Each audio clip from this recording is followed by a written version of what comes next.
Boa noite, pessoal. Sejam bem-vindos ao canal Odisseia de Literatura Fantástica. É ótimo que eu iniciei com um boa noite, né? Estamos fazendo uma gravação à noite, mas isso pode ser bom dia, boa tarde para todos que nos acompanharem a qualquer horário.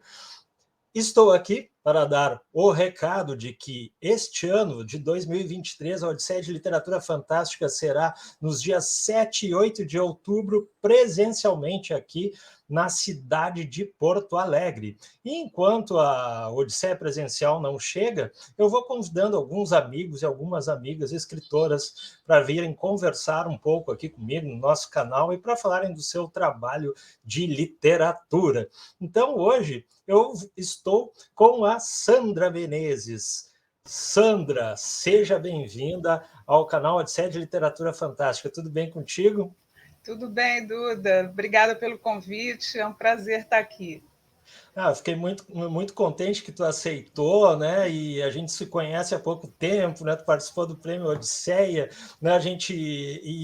A partir daí eu fiquei sabendo do teu trabalho e quero conhecer mais. E eu acho que o público também aí tá com bastante vontade de saber quem é a Sandra, o que a Sandra faz além de literatura. Eu sempre pergunto isso porque aqui para nós, né? Autores brasileiros, autoras brasileiras, sempre é muito difícil trabalhar só com literatura. E muitas vezes a gente precisa, né, tá desenvolvendo outras profissões, outros trabalhos para dar conta daquilo que a gente gosta de fazer. E contigo é assim também? Enfim, eu vim do jornalismo, né? Porque eu me formei em jornalismo e passei assim uns 30 anos ou mais até exercendo a profissão, porque era o meu meio de subsistência, né? E aí chegou um momento em que eu me aposentei. Aí, sabe, aí eu comecei realmente a liberar a minha veia literária para trabalhar ficção, porque eu tinha aqueles textos que você vai botando na gaveta e fala, daqui a pouco eu pego, sabe, tem uma ideia, anota aqui, bota num caderninho, eu sou da época do caderninho ainda. A gente Bota no usa caderninho, é caderninho, bom, caderninho é muito bom. eu uso até hoje, eu gosto. E uso também as outras coisas, né? Mas o caderninho também faz parte. E aí, então, depois, a partir de 2017, 18, eu comecei a assim, evoluir dentro das coisas que eu queria realmente escrever. E então participei de algumas antologias, né? A primeira foi Negras Crônicas, que é um livro que foi até premiado aqui pela Prêmio Eloneida Studart, aqui da Assembleia do Rio de Janeiro, que é porque é um trabalho de 30 mulheres, 25 mulheres do Brasil inteiro, para falar mais sobre uma questão de negritude, né? As subjetividades e enfim, a vida da mulher negra no país. Mas aí eu entrei com crônica, né? Foi primeiro gênero que depois do jornalismo funciona como uma espécie de ponte, né? Para a gente ir para a ficção, porque é a verdade meio já ficcionada, né? Então, e aí depois disso eu caí de boca na ficção mesmo, né? Que aí vieram algumas coisas já numa linha meio assim próxima da fantasia, 2 ou 3 contos que eu consegui colocar em algumas antologias, uma em São Paulo, da Oralituras, uma outra da Cartola, e aí foi indo, né? Até que, e em paralelo a isso, eu estava escrevendo o meu primeiro livro solo, né? Que foi esse romance O Céu Entre Mundos, que está me dando só alegria. Maravilha! Olha só, eu vou te perguntar sobre o Céu Entre Mundos, mas antes disso eu também fiquei curioso, porque tu falou das crônicas, né? E também daqui a pouco fazendo contos, e tu falou em algo relacionado à fantasia. Como é que tu gosta de trabalhar isso também? Como é que tu vê a fantasia assim nas tuas histórias? Como é que tu fala sobre isso no teu processo aí criativo? Então, eu gosto muito do não realismo. Assim, eu tenho, assim, o meu livro solo é ficção científica, afrofuturista, mas eu gosto bastante eu quero mergulhar e quero desenvolver cada vez mais também esse lado da não realidade, é, esse lado mais metafísico mesmo, assim, eu gosto. Uhum. Então, que você tem coisas que acontecem com você, às vezes, nos sonhos, ou que você, de repente, sente alguma coisa que você não sabe dizer o que é, mas que está ali junto e você, de repente, parece que está entrando num portal, alguma coisa assim. Então, o primeiro conto que eu fiz que tem a ver com isso se chama O Giro de Adisa, que é uma história de uma mulher na África subsaariana e ela morre, mas ela volta e aí ela ganha um dom dos orixás de a cada giro, que quando ela precisar, ela está ou velha ou nova. Então, ela com esse poder, ela consegue sair de algumas ciladas, de algumas perseguições dos tuaregues, e aquela coisa de querer capturar pessoas para, enfim, vender para os colonizadores, né? Então, a história dela é uma história que passei aí por esse lugar da magia também. Então, eu gosto. Mas só que, assim, eu, na verdade, eu não tenho uma intimidade ainda na narrativa, né? Então, eu me sinto mais à vontade em termos de desenvolver a narrativa com a ficção científica, que Uhum. é uma coisa assim que eu não sei exatamente como, mas que ocupa bastante a minha cabeça. Assim, sabe? Eu estou sempre tendo ideias, e aí, quando eu vou ver, eu estou com ideias que são identificadas como ficção científica. Né? E aí, E bem interessante isso que tu falou, né, de ideias que são identificadas, né, com a ficção científica, né, tu vai, né, entrando num campo, é um campo literário, né, que tem suas particularidades e tal, né, que é diferente aí da fantasia também que tu estava mencionando agora. Mas é, me diz uma coisa, então, o Céu Entre Mundos, o que tu pode contar para nós aí dos teus personagens, do cenário, que conflitos tem aí nesse livro, que foi premiado pela Odisseia de Literatura Fantástica, mas também foi, né, indicado aí para o Prêmio Jabuti, que é o maior prêmio da literatura nacional brasileira. pois é. Por isso que eu acho assim que ele realmente é um livro muito é um presente na minha vida, porque é o meu primeiro romance, né? E é uma história que é de ficção científica afrofuturista, porque tem o protagonismo negro, é escrito por alguém negro e tem uma agência afrocentrada, né? Digamos assim. E é uma ficção, né? Então, assim, que seriam os quatro pilares, né, do afrofuturismo. Né? E ela é uma história que se passa em 2237, e é o século 23, né? E ela acontece a partir de uma mulher que vem como refugiada para o planeta Terra, mas ela vem de um planeta que foi fundado por uma frota de astronautas africanos, e esse planeta, isso tudo acontece num momento em que a Terra está se recuperando de um período distópico terrível, mas está se recuperando, e ainda está acontecendo uma diáspora da Terra para o planeta dela. O planeta dela é um planeta está sendo colonizado por pessoas negras, né?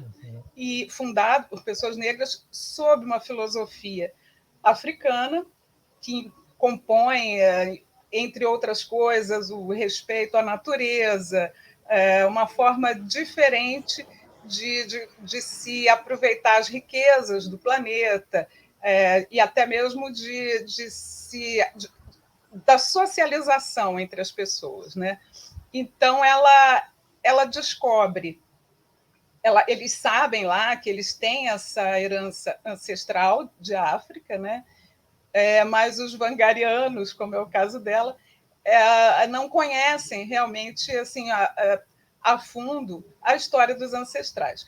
Então, como em toda sociedade, seja ela de que origem for, existem, né, o bem e o mal, então ela também encontra um antagonista lá, um vilão, digamos assim, que a persegue, e aí, por causa disso, ela é mandada para a Terra para ficar em segurança, enquanto corre lá uma investigação para se realmente descobrir quem é o vilão que está causando aquele transtorno todo ali, e para que ela possa ficar acolhida num ambiente que seria, digamos assim, o da ancestralidade, né?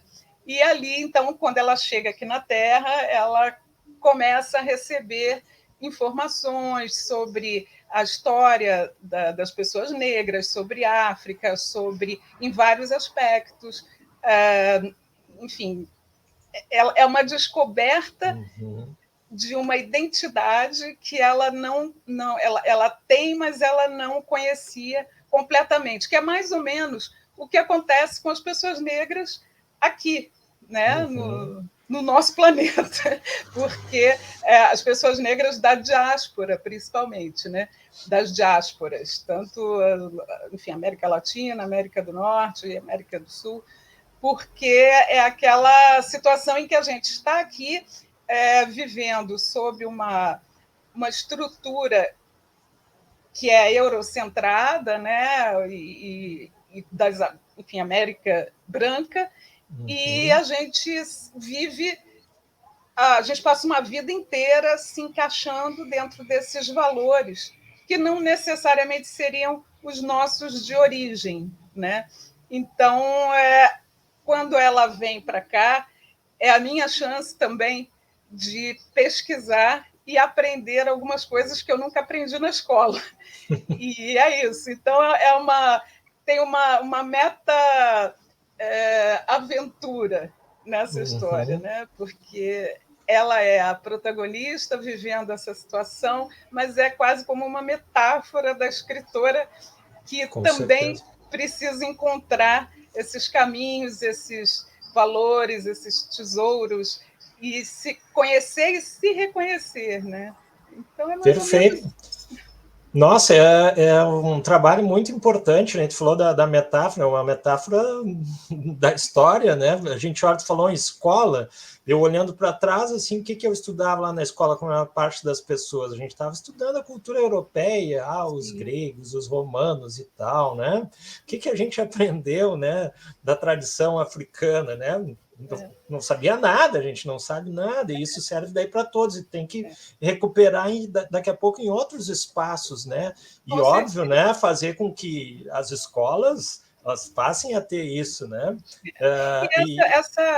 E ele tem uma coisa que eu acho que é muito importante, que o afrofuturismo tem, que é essa construção do imaginário de entretenimento com pessoas negras sendo protagonistas, donas de suas próprias histórias no futuro, né? Porque a gente se ressente, e com razão, né, de uma espécie de reprodução de um futuro sem a gente.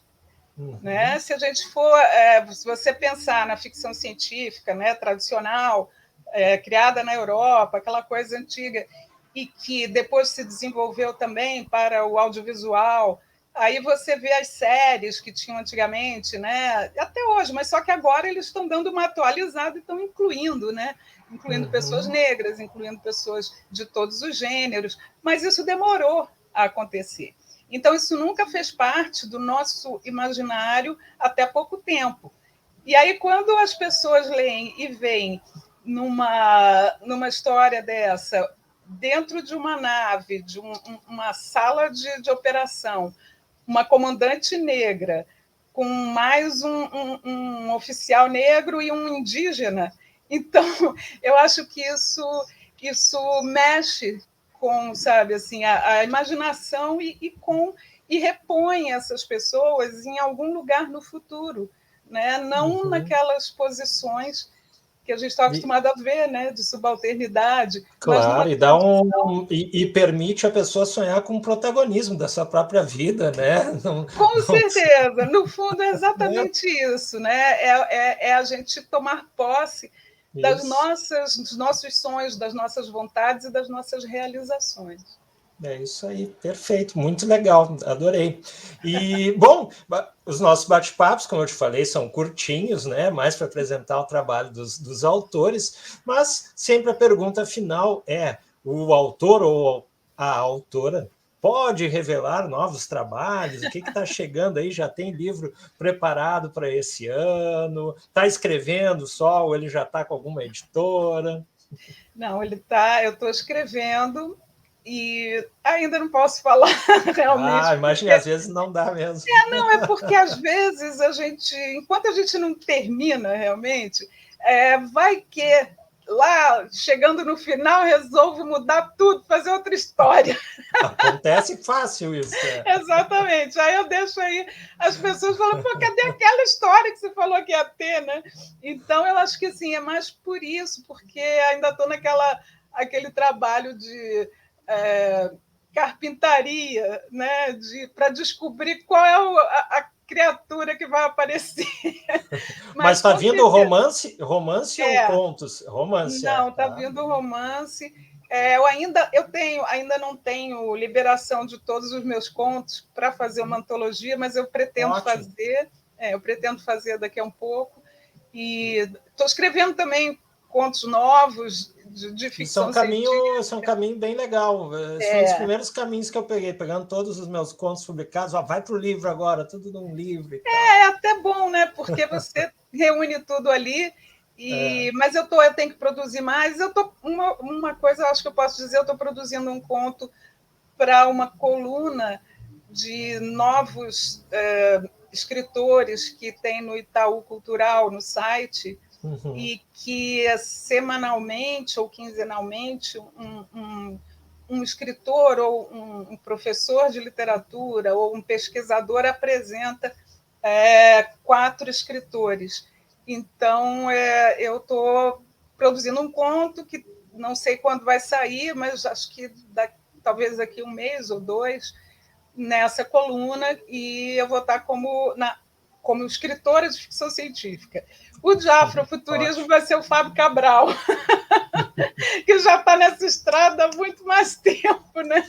Mas como eu tenho essa identificação também muito forte com a ficção científica, o conto está saindo fácil, assim, entendeu? Ah, maravilha. Mas o segundo livro é um romance também, é afrofuturista, né? Porque tem também essa coisa da ficção científica, com todos aqueles elementos. Não vem do espaço, está em terra, porque eu acho que esse primeiro eu precisava chegar, entendeu? E Entendi. aí é como se você vem de fora, né, para cair no seu universo original. Então agora eu já estou aqui e aí então essa história já rola por aqui mesmo. Show, perfeito. Sandra, muito obrigado, né, por ter aceitado o convite. Né, qualquer coisa, entre em contato aí. Okay. E um abraço, sucesso para ti, tudo de bom. E ainda está aberta a torcendo pelo teu inscrição trabalho. para o Prêmio Odisseia? Sim, sim. Então tem que chamar até a galera. Até 31 de maio de 2023, vocês vão poder se inscrever em 10 categorias. Tá? São elas categorias de horror, ficção científica, fantasia, narrativa longa, curta, artigo acadêmico, quadrinhos, né? Capa, Eu projeto fiquei muito gráfico, tem contente vários com o aí. meu prêmio. Aqui, ó. Olha que bom que está mostrando, legal. Troféu, é um troféu pequenininho, mas é um troféu pequenininho Não, dado com mas muito carinho. ele é muito querido e para mim ele tem uma importância muito grande, porque assim que eu terminei o meu livro, eu pensei que eu ia, enfim, começar a escrever em concursos, né? Mas eu estava de olho no Odisseia, porque para mim é como se fosse assim, sabe, uma oportunidade de ser reconhecida dentro dessa linha de produção, né? Então é um reconhecimento que eu estava realmente assim querendo para poder continuar com essa endossada, né, por um público que eu acho que é importante. Eu acho que ele é, para quem quer produzir dentro dessas temáticas, eu acho que vale a pena escrever, coloca lá, porque é uma aventura muito legal. E depois você ainda fica com esse troféu lindo aqui. Ah, que legal. E aí, é um campo que a gente se dedica já há alguns anos. A Odisseia existe desde 2012 aqui em Porto Alegre, né? E começou, vem pessoas de todos os locais do país aqui para os eventos presenciais, né? E com a pandemia, infelizmente, a gente teve que fazer o evento virtualmente, mas continuamos vivos, sobrevivemos e vamos voltar agora para o presencial de novo. E é isso aí, é o nosso campo bem dessa área que a gente fala do horror, da fantasia, ficção científica. Então a gente vai agregando, né, todos os autores e autoras que gostam de trabalhar nesses universos, né? Então eu estou muito contente de continuar fazendo a Odisseia e fico mais contente ainda de ver colegas escritores e escritoras participando disso e participando assim com alegria, porque no final das contas o que a gente pode deixar é isso, né? Um legado de alegria, de trabalho, de cultura, né? É isso aí mesmo. Com certeza, com certeza. Foi muito bom ter participado e acho que está aberto, gente, aproveita, viu? Aproveita. Valeu, Sandra, muito obrigado, tá? Um abração para ti, uma boa noite aí. E tá, para você até também. Mais. Boa noite para todo mundo. Obrigada mais uma vez. Um abraço. Tchau. Tchau.